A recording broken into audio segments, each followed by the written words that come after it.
interview. Yes, it was. Really good. I think it was great. I think it was. I love great energy.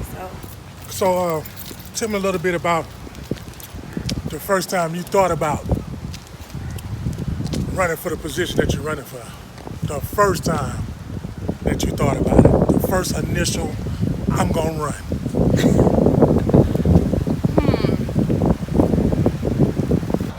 It was more of a spiritual moment for me, though. Some of my spiritual moments that keep me up at night. That was the first time. It's like, nah, that's crazy. I ain't doing that. Try me again tomorrow. And that's how that went. After that, it was just like, what am I supposed to do? You don't just wake up and have these kind of dreams. So what am I supposed to do? I had to wait to dream again. So I get the rest of the vision, get the rest of what I felt like was trying to tell me this is what I needed to do, you know? So having that epiphany at that moment was like, nah, try me again tomorrow. It was one of those things. Kind of looks like the universe that we experience it right now. We want the camera to understand how beautiful it is because that's exactly how this is looked. But she represents the community, our whole community, as we're looking at one right now. And that's what she can help us create, which is a beautiful picture of the universe. And I'm glad that she's running. Thank you. I'm saying I love great energy. We need more people like you in this this universe. You know, I like that. Thank you. I appreciate that. Again, you don't just wake up and say I'm gonna run for city council. You definitely don't do that.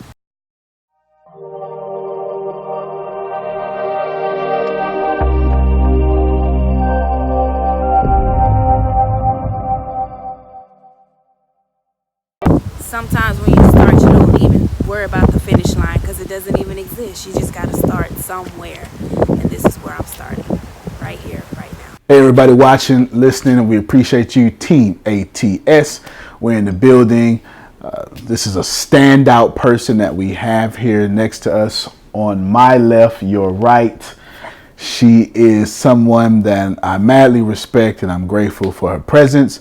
Without further ado, this ain't about me. This is about her. Like, that's how they say it in Dallas, Texas, over her. But in this case, we mean her and not here. But anyway, that's a fun fact. Dallas folks, stop talking like that. But anyway, nevertheless, Raushida Robinson, how you doing? I'm doing great. How about yourself? I'm doing pretty good. I am doing pretty good. Now, you're running for something. Let's just get straight to the point. Tell us what you're doing. I am running for city council for LaMarque, Texas, District B. All right. She's running for city council of LaMarque, Texas, District B, as in Bravo. Now, you got some competition, don't you? I was told that I do. Okay. I was told that I do. Now, is this about you or the competition? How you want me to go with this? This is more about me. Outstanding, because I actually know your competition, and I hear he's a pretty good guy. And from what I've seen, he's a pretty good guy. You know what? Let's just start there. Okay. Let's start there. Why would someone run against another good person? Well, I don't really think it's about running. It's not really running with me. It's kind of like we can do this together. However, if you're not doing anything, I'm going to have to pass you up. And this is for anyone. It's not about a race with me. It's about moving forward. That's a good point. So let's see. Here you are. You come from silver spoons. You've had everything handed to you your whole life. Is that accurate? Any of that? Completely false. Okay. When you started the sentence, I was like, cut. That's not the case at all. That's not my case. Not even close. Not even close. Not even close. All right. So you did not come from silver spoons. I did not. And you did not have anything handed to you. So no, I did not. Where do you come from? Ooh. How do we want to express where? This is your story. You can express it how you want. I mean, some people in the Bible call it Lodabar. Some people here call it Galveston. Okay. But I come from a place that I I don't know where to start. But it's brought me here today. That makes sense. There is a place. That makes good sense. Hold on real quick. Let me cut right here. Let me see what's going on. What's on? Storage is full. That's fine. Keep going. Uncut. All right. So you are here and Lodabar, Galveston. Did anything good come out of Nazareth type situation? Right? Yes. Tell us about your humble beginnings. Okay. Born and raised here in Galveston. I will not reveal my age at this time. Fair enough. However, okay. Look good. So you 20 something. I'm 23. There it is. I'm just there learning how to drink tea. There it is. No, all seriously. Where I come from is a place where we didn't have. And we still don't have. And so I remember the other day literally thinking, I come from a place where when the note comes home and they ask you to wear a white shirt to school because, you know, it's an event day, and I'm thinking, oh man. You know you just told your age though, right? No, I didn't. Oh, you did? Okay. Next you're going to be telling us the TV screen came in. That's how you knew it's going to be a good day. Oh God, you're going to know it's a good day. When they see that, yeah. So. Yeah, you still tell your age, but keep on going though. But asking for that. You've clearly been in the 80s before, but that's okay. Asking for that white shirt put me in a place where I am today, because a lot of kids come to school and they go home with the same note that I went home with. And it said, you know, I don't have it. And that's where I come from, a place where we don't have it. Yeah, no doubt. No doubt. Or well, we didn't have it. Who do you represent? You're running for city council. Who do you represent? Oh, man. I represent the people that don't have a voice. They're too afraid to speak up. Or if they do speak up, they're not heard. I represent... I represent those that need a voice, and that those that come from a place where I come from, where we didn't have. And I represent a lot of areas, actually, but I actually represent a main place that says, I was once you. I am still like you, and that's where I come from. I'm still like you. That's a big deal. That's a good slogan. I'm sure you got a campaign slogan, because you actually just got a campaign manager, didn't you? I do. Oh, right. So you running a real election. I'm running a real race. This ain't no election. This real ain't campaign. Yes. Okay. It's two things I want to bring up immediately. Okay. I think both of these show the character of you.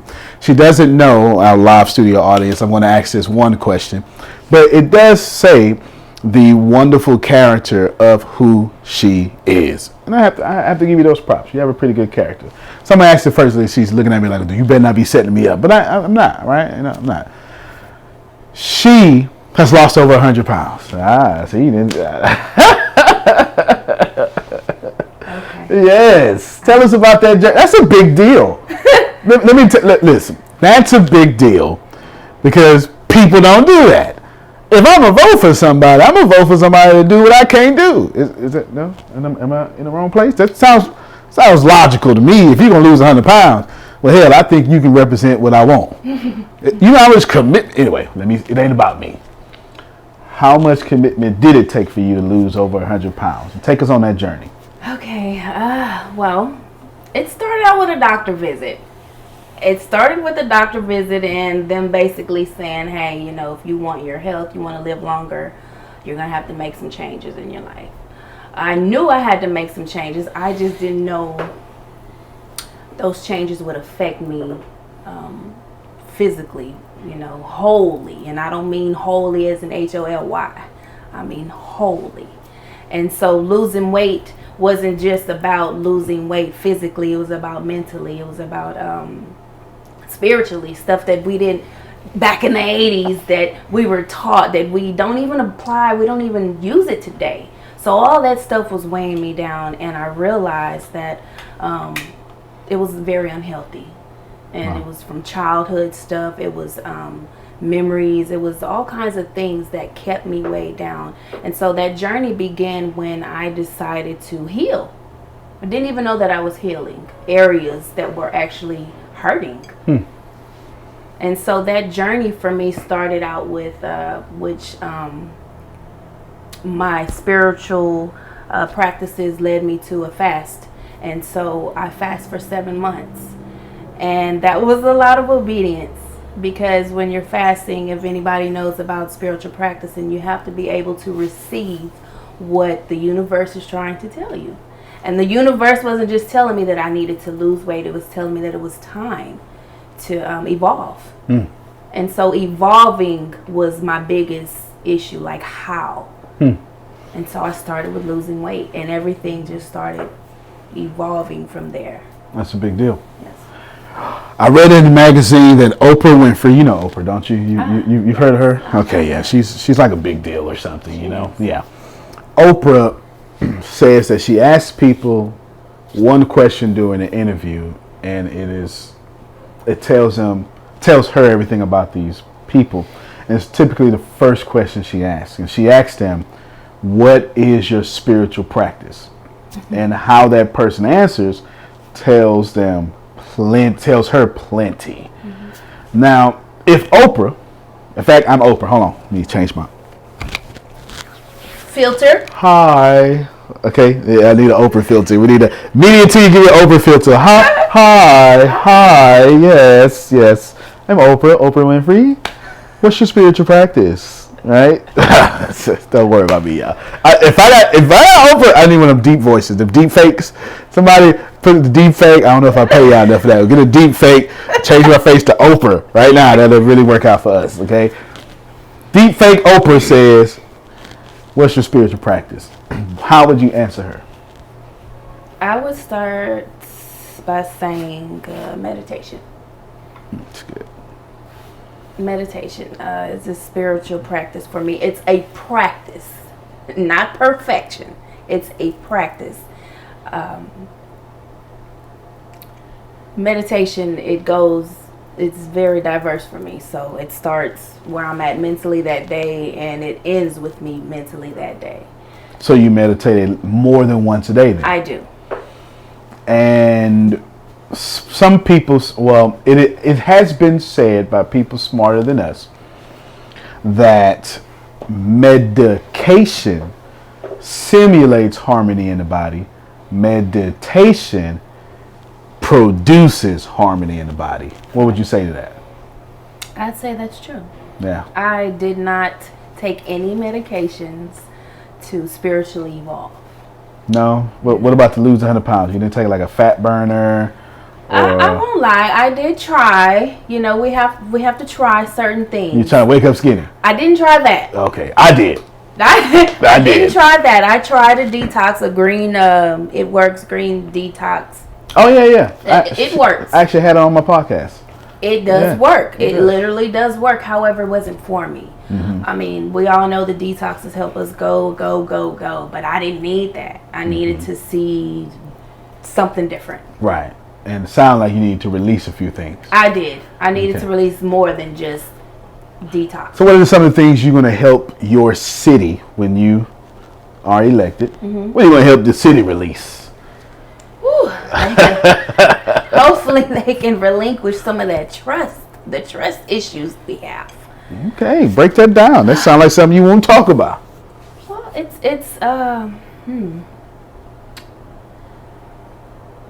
I'm not just I'm not running a campaign. I'm actually inside of my community. And so me being able to have my community trust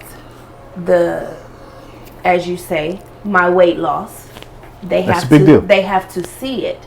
And so since 2013, I did my first outreach in my community. And whether I've had to verbally or help them remember these portions, and some of the people don't forget. See, we can talk all day, but what I do for you, you won't forget. So whether it was 5 years ago or whether it was yesterday, whatever has happened in your life, whatever, I can say something to you all day, but it's how I made you feel at that moment. And a lot of people have been broken in our communities, and me being a person of go to, or I go to them. I'm a pretty much go to them. And just to be able to get them to understand that trust is a big factor. And they don't trust.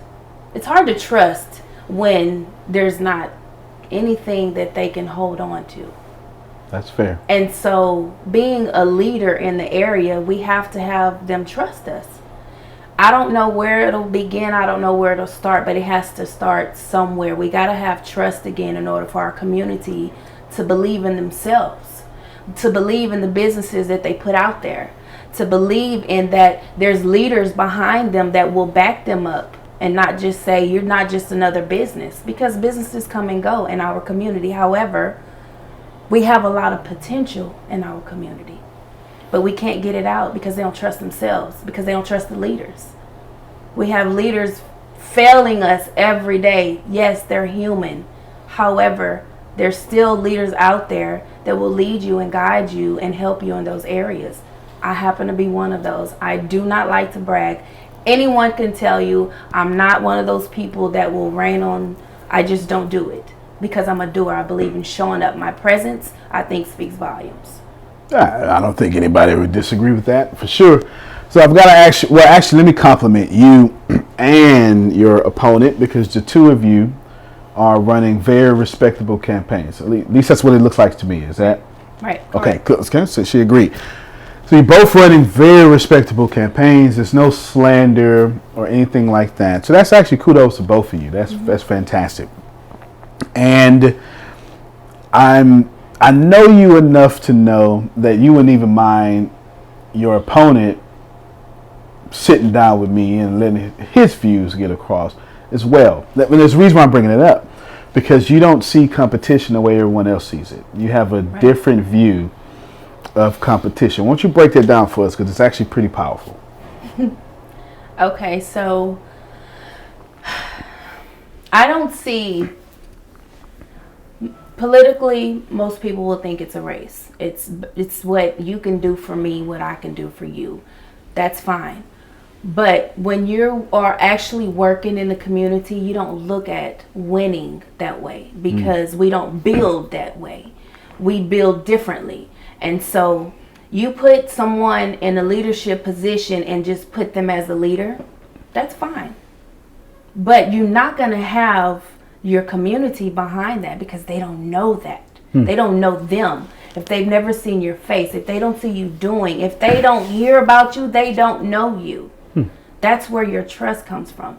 I need to at least see you in the same grocery store that I shop at. I trust we're spending the same kind of coins.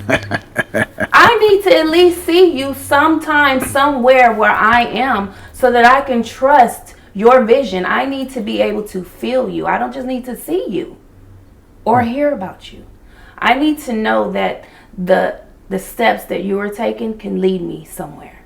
And so going back to my losing weight to up until now, if no one has followed my weight loss on Instagram, by the way, it's SheEO/ I don't even know it, but we'll get back to that later. No.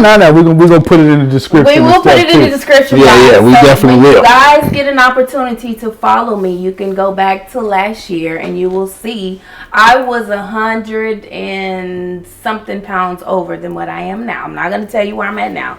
Just know that I'm under 199. I started out at 267. That's a big deal. I don't look at this campaign as a race. I look at it as if we have to evolve. So if it's no longer your time, I'm okay with that. You should be okay with that too. We all have different seasons. If it's my season, it's my season. I'm coming after my season because I've planted seeds. Thank you for teaching me how to plant seeds, Antonio. ATS taught me how to plant seeds, and you reap the harvest later. So with that being said, just following some of the instructions that you have given me on planting good seeds, they're harvesting. So I don't look at Mr. Lane as a competition for me. I actually look at him as another person that is evolving as well. Wherever he evolves to, kudos to him. We just probably won't be in the same place or space. All right, shout out to Chris Lane, who is the incumbent right now. And so I extend you the invite to get on this show, so to speak, on my platform, and we'll interview as well, too, because you have no problem with that. Absolutely not. See that? And I'm sure he doesn't as well. See that? That's a great view of competition. Well, listen, I'm done. I can ask you plenty more questions, but I just want to give you the next 1 minute or 10 minutes or 20 minutes to say whatever you want to them.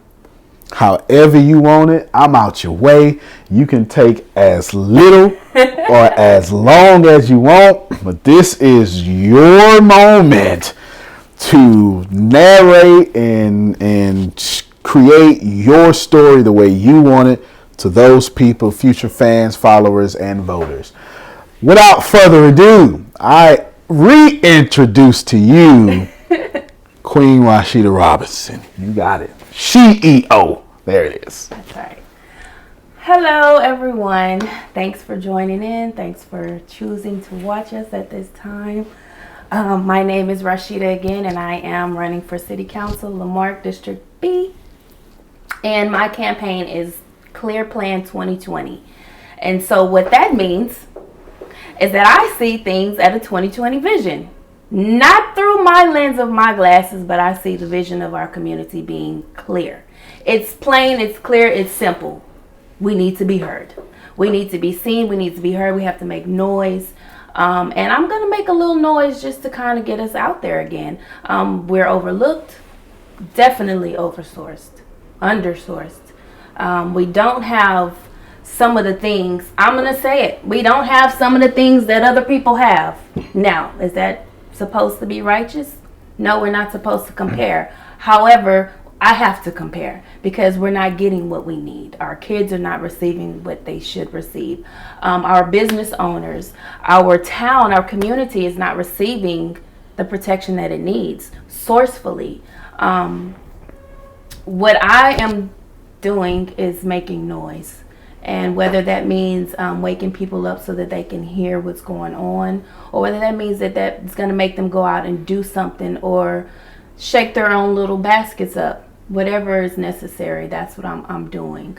But I'm here to stay. I'm not going anywhere for a couple of years. And again, this is not really a competition for me, although that's what it comes down to, someone having to win. Yeah.